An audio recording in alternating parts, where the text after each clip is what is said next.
Ukraine ने एक video जारी किया जिसके जरिए रूस का सैन्य ठिकाना तबाह करने का दावा किया गया। यूक्रेन के दक्षिण में बसे खेरसोन पर रूसी सेना का कब्जा है, जिसे पुतिन की फौज से हथियाने के लिए जेलेंस्की के सैनिक एड़ी चोटी का जोर लगा रहे हैं। दावा है कि इसी कड़ी में यूक्रेन के सैनिकों ने रूसी सेना का एक बड़ा ठिकाना तबाह कर दिया। मिसाइल से किए गए इस हमले के बाद वहां आग की भीषण लपटें दिखाई दी, साथ ही धुएं का गुबार उठता हुआ भी नजर आया। बताया गया कि इस हमले में रूस के कुछ सैनिक भी मारे गए। रूसी सैनिकों का ये ठिकाना वहाँ एक रेलवे स्टेशन के नजदीक बनाया गया था। ब्राजील के मानास शहर में भारी बारिश ने कचरे की समस्या इस कदर बढ़ा दी कि लोग दोहरी मुसीबत में पड़ गए। लगातार हो रही बारिश से नीग्रो नदी का जलस्तर इतना बढ़ गया कि उसके पानी ने पूरे शहर को डुबो दिया। लेकिन बाढ़ का पानी अपने साथ दूसरे इलाकों से सैकड़ों टन कचरा भी साथ लेकर आया, जिससे लोगों की परेशानी और बढ़ गई। वहां से सामने आई तस्वीरों में चारों तरफ कचरे का अंबार नजर आया, जिसे हटाने के लिए राहत और बचाव की कई टीमों को लगाया गया, जो नावों की मदद से अलग अलग इलाकों में जाकर कचरा हटाते दिखाई दिए, ताकि बाढ़ में फंसे लोगों की मुश्किलें कम की जा सके। कुछ जगहों पर तो कचरा इतना ज्यादा था कि पानी का बहाव भी उसके सामने थम गया। यही वजह रही कि बारिश रुकने के बाद भी बाढ़ का पानी वहां से निकल नहीं सका। बताया गया कि भारी बारिश की वजह से वहां नीग्रो नदी का जलस्तर खतरे के निशान से काफी ऊपर चला गया है, जिसकी वजह से लोगों को बाढ़ का सामना करना पड़ रहा है। अमेरिका के न्यू जर्सी में एक आदमी अपनी कार में आग लगने के बाद बुरी तरह फंस गया, जिसके बाद पुलिस ने उसे किसी तरह मौत के मुंह से बचा लिया। क्योंकि आग लगते ही उस आदमी की कार का दरवाजा लॉक हो गया था, जिसकी वजह से वो उसे खोल नहीं पा रहा था, जबकि कार के अगले हिस्से में लगी आग तेजी से फैलती जा रही थी। ऐसे में वो आदमी किसी भी वक्त लपटों में घिर सकता था। लेकिन दो पुलिस वाले मसीहा बनकर उसकी मदद के लिए पहुंच गए। उन्होंने कार की खिड़की से उसे बाहर निकालने की कोशिश की। हालांकि वो आदमी अपने भारी वजन की वजह से खिड़की के रास्ते आसानी से बाहर नहीं निकल पा रहा था। बाद में किसी तरह से जलती हुई कार से बाहर निकाला गया। बताया गया कि बाद में अस्पताल में उसका इलाज करवाने के बाद उसे घर भेज दिया गया। अमेरिका के नॉर्थ कैरोलिना की सड़कों पर एक आदमी ने करीब 2 घंटों तक पुलिस वालों को खूब छकाया। बाद में पुलिस किसी तरह उसे पकड़ने में कामयाब हो सकी। लेकिन उससे पहले उस आदमी ने एक के बाद एक कई गाड़ियों की चोरी की। वो एक गाड़ी चुराता और उसमें बैठकर पुलिस से भागने की कोशिश करता। सबसे पहले उसने एक सफेद रंग की गाड़ी को निशाना बनाया। उसमें सवार होकर वो नॉर्थ कैरोलिना की सड़कों पर यहाँ वहाँ भागता दिखाई दिया। फिर एक जगह जाकर वो रुक गया और उसने दूसरी गाड़ी चुरा ली। इसके बाद भी वो पुलिस से बचने के लिए तेज रफ्तार में गाड़ी चलाता रहा। हालांकि पुलिस की एक टीम ने हेलीकॉप्टर के जरिए आसमान से उस पर लगातार नजर बनाए रखी। इसके बाद उसने चौराहे पर खड़ी एक दूसरी कार को टक्कर मार दी और फिर कार से उतरकर उसने एक और गाड़ी को अपने कब्जे में ले लिया। लेकिन एक जगह जाकर जब उसने एक काले रंग की कार को टक्कर मार दी, तब उसकी गाड़ी रुक गई। इसके बाद उसने पुलिस के सामने सरेंडर करने में ही अपनी भलाई समझी।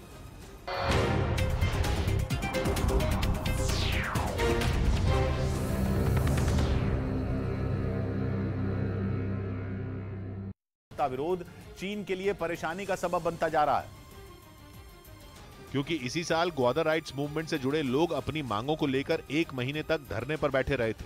बाद में अप्रैल में बलूचिस्तान की सरकार ने उनसे मांगों को पूरा करने का वादा किया था, जिसके बाद धरना खत्म हो गया था। उनकी मांग है कि सरकार बलूचिस्तान के समुद्र तट को अवैध मछली पकड़ने वालों से मुक्त कराए, ग्वादर में बॉर्डर पॉइंट्स को खोले, ड्रग्स की तस्करी पर रोक लगाए और गैर जरूरी चेकपोस्ट को खत्म करे। लेकिन बलूचिस्तान की सरकार ने किसी भी वादे को पूरा करने की कोई पहल नहीं की, जिसके बाद ग्वादर राइट्स मूवमेंट की अगुवाई कर रहे हिदायत उर रहमान बलोच ने ग्वादर बंदरगाह को बंद करने की धमकी दे दी। असल में पिछले साल दिसंबर में पाकिस्तान और चीन ग्वादर बंदरगाह को सीपीईसी के तहत लाने के लिए राजी हुए थे और दोनों देशों ने मिलकर यह समझौता किया था कि वो ग्वादर बंदरगाह की पूरी क्षमता का सीपीईसी के तहत इस्तेमाल करेंगे, जिससे पाकिस्तान और चीन दोनों को फायदा होगा। सीपीईसी प्रोजेक्ट में करीब 3000 किलोमीटर लंबा रूट आता है, जो चीन के उत्तर पश्चिम इलाके को पाकिस्तान के ग्वादर पोर्ट से जोड़ता है। ये इलाका पाकिस्तान के बलूचिस्तान में आता है, जहां इस प्रोजेक्ट का विरोध हो रहा है। सीपीईसी प्रोजेक्ट चीन की महत्वाकांक्षी बीआरआई यानी बेल्ट एंड रोड इनिशिएटिव की प्रमुख परियोजना है और इसी के तहत 2013 में चीन पाकिस्तान के बीच सीपीईसी परियोजना की शुरुआत हुई थी, जिसके तहत चीन पाकिस्तान में कई आधारभूत परियोजनाओं में निवेश कर रहा है। लेकिन चीन का सीपीईसी प्रोजेक्ट अपने तय समय से काफी पीछे चल रहा है। यह प्रोजेक्ट 2017 तक पूरा होना था, लेकिन अब तक इसका 1/4 काम ही पूरा हो सका है और इसके 15 में सिर्फ 3 प्रोजेक्ट ही अभी तक पूरे हो सके हैं, जिसकी वजह से चीन की चिंता बढ़ती जा रही है। चीन ने रोड एंड बेल्ट इनिशिएटिव को 2013 में लॉन्च किया था, जब चीन के राष्ट्रपति शी जिनपिंग सत्ता में आए थे। इसका मकसद दक्षिण पूर्व एशिया, मध्य एशिया, खाड़ी देशों, अफ्रीका और यूरोप को जमीन और समुद्री मार्गों से जोड़ना है। माना जाता है कि चीन इस प्रोजेक्ट के तहत पूरी दुनिया में निवेश को बढ़ाकर विदेशों में अपने प्रभाव को बढ़ाना चाहता है। लेकिन पाकिस्तान में चीन के इस प्रोजेक्ट का विरोध बढ़ता जा रहा है, जिससे चीन के इस सबसे बड़े प्रोजेक्ट पर पलीता लगता नजर आ रहा है। उधर रूस की तरफ से एक वीडियो जारी किया गया जिसके जरिए उसने युद्ध में यूक्रेन के ब्रह्मास्त्र माने जा रहे रॉकेट सिस्टम हाइमार्स को नष्ट करने का दावा किया। रूसी सेना ने यह हमला डोनेस्क में मौजूद यूक्रेन के 2 अलग-अलग ठिकानों पर किया, जहां उसके सैनिकों पर कहर बरपाने के लिए तैनात किए अमेरिकी हथियार हाइमार्स यानी high mobility artillery rocket system की 2 यूनिट तबाह हो गई। एक दिन पहले ही यूक्रेन ने इसकी मदद से रूस पर जोरदार हमले का दावा किया था। हाइमार्स वही अमेरिकी हथियार है जिसने ज़ापोरिज़िया की लड़ाई में रूस की सेना की नाक में दम कर दिया था, और माना जा रहा है कि उसी का बदला लेने के लिए रूस ने यह हमला किया, जिसमें यूक्रेन के वो दोनों ठिकाने पूरी तरह तबाह हो गए जिनमें हाइमार्स होने की संभावना थी। रूसी रक्षा मंत्रालय की तरफ से जारी वीडियो में उसके लड़ाकू विमान मिसाइलें बरसाते नजर आए। दावे के मुताबिक उन्होंने यूक्रेन के करीब 100 सैनिकों को भी इस दौरान मौत के घाट उतार दिया। रूसी सेना ने लुहांस्क पर कब्जे के बाद अब डोनेस्क पर अपने हमले तेज कर दिए हैं। यूक्रेन ने दावा किया कि रूस की सेना ने डोनेस्क के स्लोवियंस्क शहर पर क्लस्टर बमों से हमला किया, जिसमें 2 लोगों की मौत हो गई जबकि 7 से ज्यादा लोग गंभीर रूप से जख्मी हो गए। और इस हमले ने शहर के कई इलाकों में ऐसी तबाही मचाई कि वहां रहने वाले लोग दहशत से भर गए। रूसी सेना और चेचन लड़ाकों के ताबड़तोड़ हमलों से पूरा स्लोवियंस्क शहर दहल गया। रूस ने 2 रोज पहले ही लुहांस्क के आखिरी बड़े शहर लिसिचांस्क पर कब्जा जमाने का दावा किया था। इसके बाद रूसी सेना ने चेचन लड़ाकों के साथ मिलकर डोनेस्क के 2 शहरों क्रामातोर्स्क और स्लोवियंस्क पर नजर गड़ा दी। क्रामातोर्स्क पर मिसाइलें बरसाने के बाद पुतिन की सेना का निशाना बना स्लोवियंस्क शहर। और यूक्रेन ने दावा किया कि रूस की सेना ने स्लोवियंस्क को प्रतिबंधित क्लस्टर बमों का इस्तेमाल किया। स्लोवियंस्क के पुलिस प्रमुख ने दावा किया कि रूस ने 1-2 नहीं बल्कि कुल 30 क्लस्टर बम शहर पर दागे, जिसके बाद शहर के कई हिस्सों में भारी नुकसान पहुंचा। शहर का सबसे बड़ा बाजार तो हमले के बाद आग की भेंट चढ़ गया। वहां कई दुकानों में भीषण आग लग गई। बमों की मार से दुकानों के परखचे उड़े हुए दिखाई दिए। एक दुकान में तो इतनी भयानक आग लगी कि उसे बुझाने पहुंचे दमकल कर्मियों के भी होश उड़ गए। अभी वो वहां लगी आग बुझाने में जुटे ही थे कि आसपास की दूसरी कई दुकानों को भी आग ने अपनी चपेट में ले लिया। और इसके बाद तो वहां आग का तांडव शुरू हो गया। आग पूरे बाजार में इतनी तेजी से फैली कि उसे काबू करना नामुमकिन हो गया। लेकिन दमकल कर्मियों ने हिम्मत नहीं हारी। उन्होंने अपनी पूरी ताकत लगाकर बाजार में लगी आग को बुझाना शुरू कर दिया। वहीं आसपास खड़े लोग बेबसी से अपनी दुकानों को जलते हुए देखते रहे। बताया गया कि कई घंटों की मेहनत के बाद आग तो बुझा ली गई, लेकिन तब तक पूरा बाजार जलकर राख हो चुका था। स्लोवियंस्क के पुलिस प्रमुख ने बताया कि शहर पर रूसी सेना के हमले काफी वक्त से हो रहे हैं। वहां पुतिन की सेना लंबे वक्त से मिसाइलें बरसाकर रिहायशी इलाकों को निशाना बना रही है, लेकिन लिसिचांस्क पर कंट्रोल करने के बाद रूस ने स्लोवियंस्क पर हमले और तेज कर दिए हैं।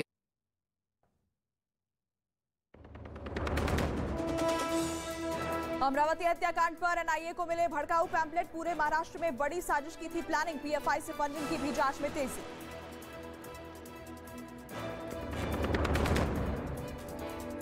उदयपुर कन्हैयालाल मर्डर मामले में एनआईए अब छठे आरोपी वसीम अली से हत्या की साजिश को लेकर करेगी पूछताछ। मामले में एक नया सीसीटीवी वीडियो आया सामने। फिल्म काली के पोस्टर पर देश भर में बढ़ा विवाद। फिल्म मेकर नीना मणिमेकलाय पर हो सकती है एफआईआर। मध्य प्रदेश में फिल्म काली को बैन करने पर हो रहा है विचार। भोपाल में महुआ मोइत्रा के खिलाफ एफआईआर दर्ज। मुख्यमंत्री अशोक गहलोत ने फिर सचिन पायलट पर बोला हमला। विधायकों के सामने गहलोत ने इशारों में सचिन को बोला नकारा निकम्मा। आज वाराणसी दौरे पर रहेंगे पीएम मोदी। करीब 1800 करोड़ की परियोजनाओं की देंगे सौगात। राज्यसभा का कार्यकाल खत्म होने के बाद मोदी मंत्रिमंडल से मुख्तार अब्बास नकवी और आरसीपी सिंह का इस्तीफा। स्मृति ईरानी को अल्पसंख्यक मंत्रालय जबकि ज्योतिरादित्य सिंधिया को इस्पात मंत्रालय का अतिरिक्त प्रभार दिया गया। आरजेडी सुप्रीमो लालू यादव की सेहत में सुधार नहीं। एयर एम्बुलेंस से दिल्ली लाया गया। एम्स के कार्डियो न्यूरो साइंस सेंटर में भर्ती कराया गया। पंजाब के सीएम भगवंत मान की शादी आज। शादी समारोह में दिल्ली के सीएम अरविंद केजरीवाल भी होंगे शामिल। मॉनसूनी बारिश से कई राज्यों में बारिश का कहर। गुजरात में 10 जुलाई तक भारी बारिश की चेतावनी। मुख्यमंत्री ने सभी अधिकारियों को दिए सतर्क रहने के निर्देश। और वहां भी पुतिन की सेना ने मारियोपोल जैसी ही रणनीति अपनाई, यानी लंबे वक्त तक लगातार हमले करके यूक्रेन के सैनिकों को थका देने की रणनीति। और मारियोपोल की तरह सेवेरोडोनेत्स्क में भी रूस की सेना और चेचन लड़ाकों का यह दांव काम कर गया। उन्होंने यूक्रेन के सैनिकों को सेवेरोडोनेत्स्क से खदेड़ना शुरू कर दिया। धीरे धीरे रूस ने पूरे सेवेरोडोनेत्स्क पर कब्जा कर लेने का दावा कर दिया। इसके बाद उसकी सेना ने लुहांस्क के दूसरे बड़े शहर लिसिचांस्क पर भी इसी तरह हमला करके कंट्रोल करने का दावा किया। और लिसिचांस्क जाते ही पूरा लुहांस्क पुतिन के हाथों में चला गया। 4.5 महीनों से चल रही जंग में इसे ज़ेलेंस्की के लिए एक और बड़ा झटका माना जा रहा है, क्योंकि लुहांस्क की जीत ने पुतिन की सेना में एक नया जोश भर दिया। चेचन लड़ाकों और यूक्रेन के विद्रोहियों का साथ उसे पहले से ही है। ऐसे में माना जा रहा है कि डोनेस्क को जीतने में उसे ज्यादा वक्त नहीं लगेगा। इस बीच लुहांस्क जीतने के बाद पुतिन ने अपनी सेना को शाबाशी देते हुए जो कहा, वो भी ज़ेलेंस्की के लिए किसी सिरदर्द से कम नहीं।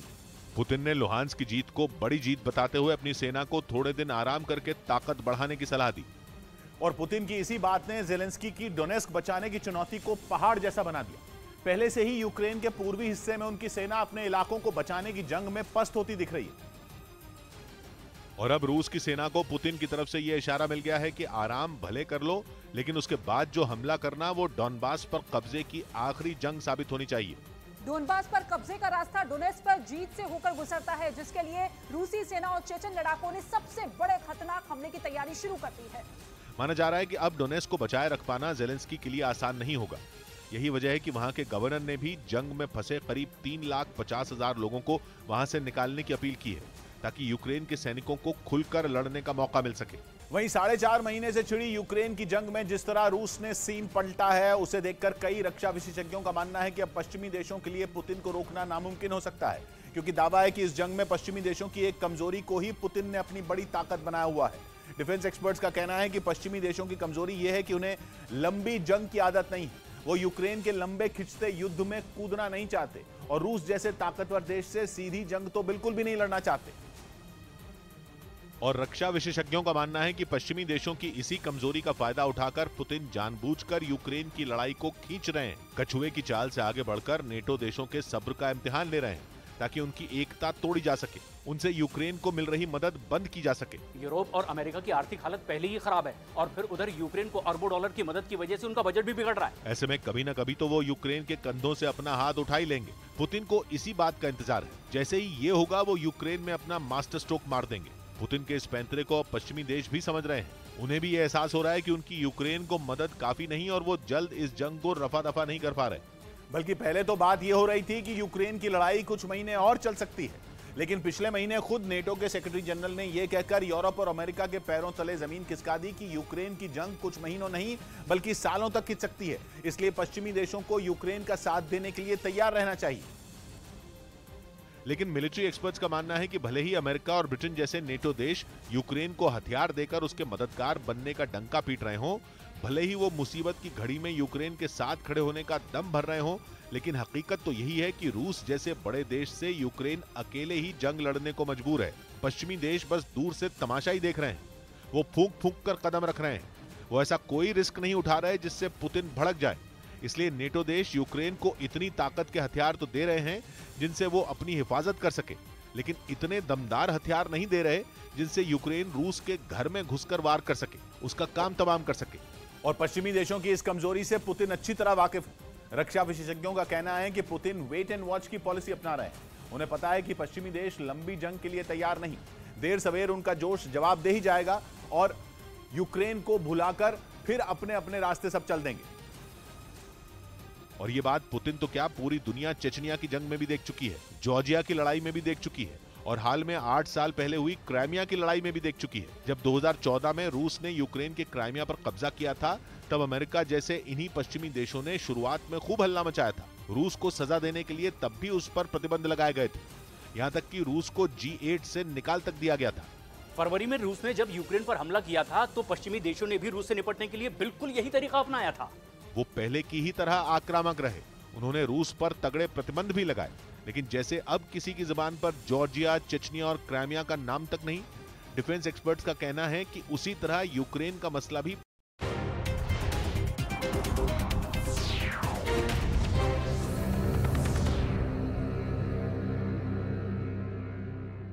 अमरनाथ यात्रियों का एक और दल रवाना किया गया।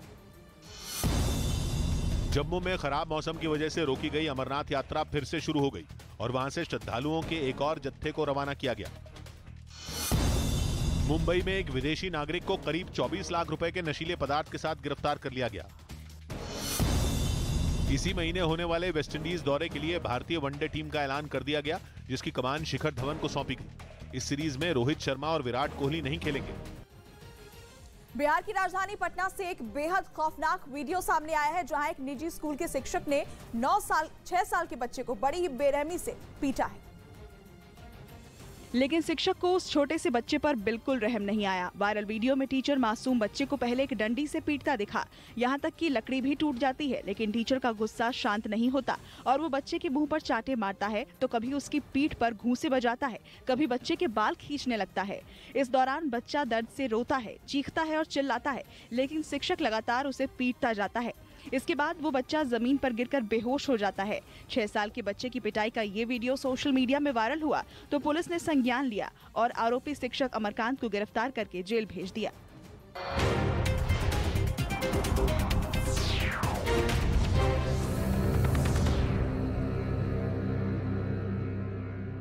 डॉलर मतलब भारतीय रुपयों में 43,000 करोड़ से ज्यादा की हो सकती है, जिसके तहत जेट एयरवेज को 2024 से पहले 20 एयरबस A320 विमान लीज पर मिलेंगे, जबकि डील फाइनल होने पर 8 से 10 एयरक्राफ्ट की पहली खेप इसी साल दिसंबर तक भारत पहुंच सकती है। मतलब रूस के यूक्रेन पर हमले ने जेट एयरवेज के इंटरनेशनल रूट पर एक बार फिर उड़ान शुरू करने की योजना को पंख लगा दिए। उधर पाकिस्तान में चीन के बनाए ग्वादर बंदरगाह को बंद करने की धमकी दे दी गई। पिछले साल ही इस बंदरगाह को चीन ने पाकिस्तान से लिया था, लेकिन अब ग्वादर राइट्स मूवमेंट से जुड़े लोग अपनी मांगों को लेकर बलूचिस्तान सरकार से नाराज हैं और वो विरोध के तौर पर ग्वादर बंदरगाह को बंद करने की धमकी दे रहे हैं। मतलब ये कि पाकिस्तान से चीन को खदेड़ने की तैयारी शुरू हो गई। असल में चीन के BRI यानी belt and road initiative project के तहत ग्वादर को विकसित किया जा रहा है और ये बंदरगाह पाकिस्तान के बलूचिस्तान प्रांत में है। लेकिन ग्वादर राइट्स मूवमेंट के प्रमुख मौलाना हिदायतुर रहमान बलोच ने पाकिस्तान सरकार को धमकी दी कि अगर सरकार ने उनसे किए वादों को पूरा नहीं किया तो 21 जुलाई से बंदरगाह को बंद कर दिया जाएगा और अगर ऐसा हुआ तो ये चीन और पाकिस्तान के लिए बड़ा झटका होगा। और ऐसा इसलिए क्योंकि CPEC यानी चाइना पाकिस्तान इकोनॉमिक कॉरिडोर परियोजना में ग्वादर बंदरगाह बेहद अहम है। इसके जरिए चीन अरब सागर तक आसानी से पहुंच सकता है, लेकिन बलूचिस्तान में पाकिस्तान सरकार के खिलाफ बढ़ता विरोध चीन के लिए परेशानी का सबब बनता जा रहा है, क्योंकि इसी साल ग्वादर राइट्स मूवमेंट से जुड़े लोग अपनी मांगों को लेकर 1 महीने तक धरने पर बैठे रहे थे। बाद में अप्रैल में बलूचिस्तान की सरकार ने उनसे मांगों को पूरा करने का वादा किया था, जिसके बाद धरना खत्म हो गया था। उनकी मांग है कि सरकार बलूचिस्तान के समुद्र तट को अवैध मछली पकड़ने वालों से मुक्त कराए, ग्वादर में बॉर्डर पॉइंट्स को खोले, ड्रग्स की तस्करी पर रोक लगाए और गैर जरूरी चेक पोस्ट को खत्म करे। लेकिन बलूचिस्तान की सरकार ने किसी भी वादे को पूरा करने की कोई पहल नहीं की, जिसके बाद ग्वादर राइट्स मूवमेंट की अगुवाई कर रहे हिदायतुर रहमान बलोच ने ग्वादर बंदरगाह को बंद करने की धमकी दे दी। असल में पिछले साल दिसंबर में पाकिस्तान और चीन ग्वादर बंदरगाह को CPEC के तहत लाने के लिए राजी हुए थे और दोनों देशों ने मिलकर यह समझौता किया था कि वो ग्वादर बंदरगाह की पूरी क्षमता का CPEC के तहत इस्तेमाल करेंगे, जिससे पाकिस्तान और चीन दोनों को फायदा होगा। CPEC प्रोजेक्ट में करीब 3000 किलोमीटर लंबा रूट आता है, जो चीन के उत्तर पश्चिम इलाके को पाकिस्तान के ग्वादर पोर्ट से जोड़ता है।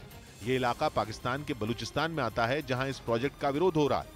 CPEC प्रोजेक्ट चीन की महत्वाकांक्षी BRI यानी बेल्ट एंड रोड इनिशिएटिव की प्रमुख परियोजना है और इसी के तहत 2013 में चीन पाकिस्तान के बीच CPEC परियोजना की शुरुआत हुई थी, जिसके तहत चीन पाकिस्तान में कई आधारभूत परियोजनाओं में निवेश कर रहा है। लेकिन चीन का CPEC प्रोजेक्ट अपने तय समय से काफी पीछे चल रहा है। यह प्रोजेक्ट 2017 तक पूरा होना था, लेकिन अब तक इसका 1/4 काम ही पूरा हो सका है और इसके 15 में सिर्फ 3 प्रोजेक्ट ही अभी तक पूरे हो सके हैं, जिसकी वजह से चीन की चिंता बढ़ती जा रही है। चीन ने रोड एंड बेल्ट इनिशिएटिव को 2013 में लॉन्च किया था, जब चीन के राष्ट्रपति शी जिनपिंग सत्ता में आए थे। इसका मकसद दक्षिण पूर्व एशिया, मध्य एशिया, खाड़ी देशों, अफ्रीका और यूरोप को जमीन और समुद्री मार्गों से जोड़ना है। माना जाता है कि चीन इस प्रोजेक्ट के तहत पूरी दुनिया में निवेश को बढ़ाकर विदेशों में अपने प्रभाव को बढ़ाना चाहता है, लेकिन पाकिस्तान में चीन के इस प्रोजेक्ट का विरोध बढ़ता जा रहा है, जिससे चीन के इस सबसे बड़े प्रोजेक्ट पर पलीता लगता नजर आ रहा है। उधर रूस की तरफ से एक वीडियो जारी किया गया, जिसके जरिए उसने युद्ध में यूक्रेन के ब्रह्मास्त्र माने जा रहे रॉकेट सिस्टम हाइमार्स को नष्ट करने का दावा किया।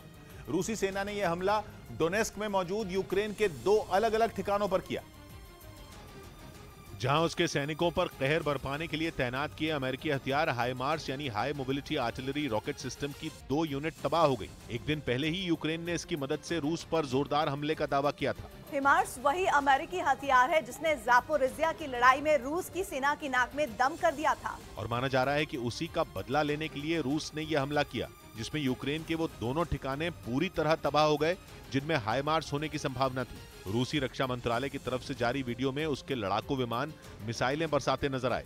दावे के मुताबिक उन्होंने यूक्रेन के करीब 100 सैनिकों को भी इस दौरान मौत के घाट उतार दिया। रूसी सेना ने लुहांस्क पर कब्जे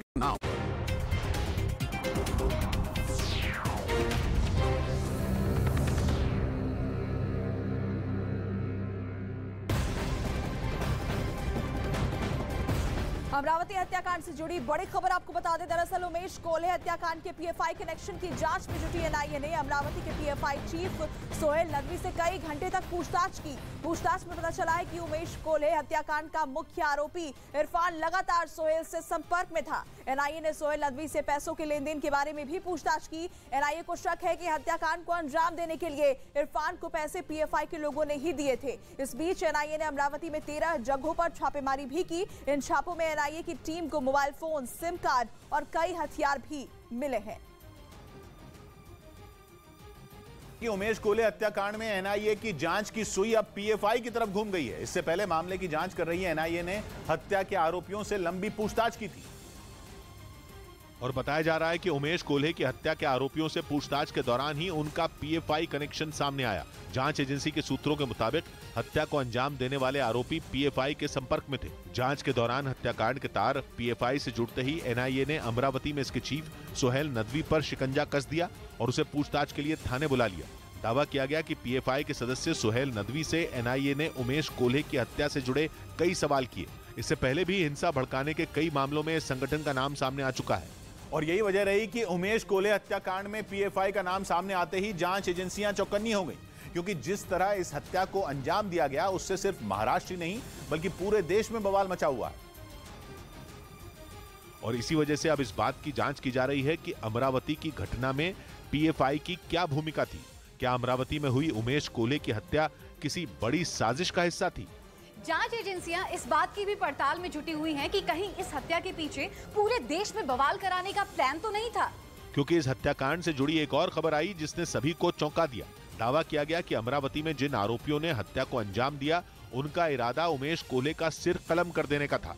मतलब ये कि हत्यारों का मकसद ठीक वैसा ही था जैसा उदयपुर में कन्हैया लाल को मौत के घाट उतार देने वालों का था, लेकिन वो अपने इस मकसद में कामयाब नहीं हो पाए। दावा किया गया कि जिस जगह पर उमेश कोल्हे पर हमला किया गया वहां थोड़ी दूर पर ही कई लोग मौजूद थे। कहा गया कि हमले के बाद वहां बढ़ती भीड़ से घबराकर हमलावरों ने उमेश कोल्हे पर चाकुओं से ताबड़तोड़ वार किए और मौके से फरार हो गए। उमेश कोल्हे की पोस्टमार्टम रिपोर्ट भी ये बताती है कि उनके ऊपर कितना भीषण हमला किया गया था। पोस्टमार्टम रिपोर्ट में उमेश कोल्हे की गर्दन के बाईं तरफ घाव होने की बात कही गई, जो करीब 8.2 सेंटीमीटर गहरा था। साफ है कि सिर कलम कर देने के इरादे से आए आरोपियों ने नाकाम रहने पर ऐसा वार किया कि उमेश कोल्हे किसी भी सूरत में बचने न पाए। पश्चिमी अमेरिका के माउंट हुड इलाके में हेलीकॉप्टर के जरिए एक पर्वतारोही को सुरक्षित रेस्क्यू किया गया, जो बर्फीली पहाड़ियों की चोटी से करीब 700 फीट नीचे गिर गया था, जिसके बाद स्थानीय पुलिस ने प्राइवेट संस्थाओं की मदद से एक ऑपरेशन लॉन्च किया। सबसे पहले घटनास्थल वाली जगह पर कमांड सेंटर बनाया गया और 43 साल के पर्वतारोही की तलाश शुरू की। करीब 4 घंटे की कड़ी मेहनत के बाद पर्वतारोही को ढूंढ निकाला गया। सबसे पहले वहीं उसे फर्स्ट एड दी गई और मदद का इंतजार किया गया। इसके बाद ओरेगन आर्मी नेशनल गार्ड का एक हेलीकॉप्टर मौके पर पहुंचा और घायल पर्वतारोही को एयरलिफ्ट करके अस्पताल पहुंचाया गया। स्थानीय प्रशासन ने बताया कि माउंट हुड इलाके में ये इस हफ्ते की दूसरी घटना है। इससे पहले 24 जून को पोर्टलैंड की एक महिला उसी जगह से गिर गई थी और उसे भी इसी तरह रेस्क्यू किया गया था। देवी काली पर दिए बयान पर महुआ मोइत्रा विवादों में आ गई। विवादास्पद बयान देने के आरोप में घिरी टीएमसी सांसद महुआ मोइत्रा के खिलाफ कोलकाता और भोपाल समेत कई जगहों पर केस दर्ज किए गए। इस बीच कोलकाता में महुआ मोइत्रा के खिलाफ बीजेपी के महिला मोर्चा ने प्रदर्शन किया और उनके बयान को देवी काली का अपमान बताया। उधर टीएमसी ने अपनी सांसद के बयान से किनारा कर लिया। जबकि महुआ ने विवाद में घिरने के बाद खुद को देवी काली का भक्त बताया।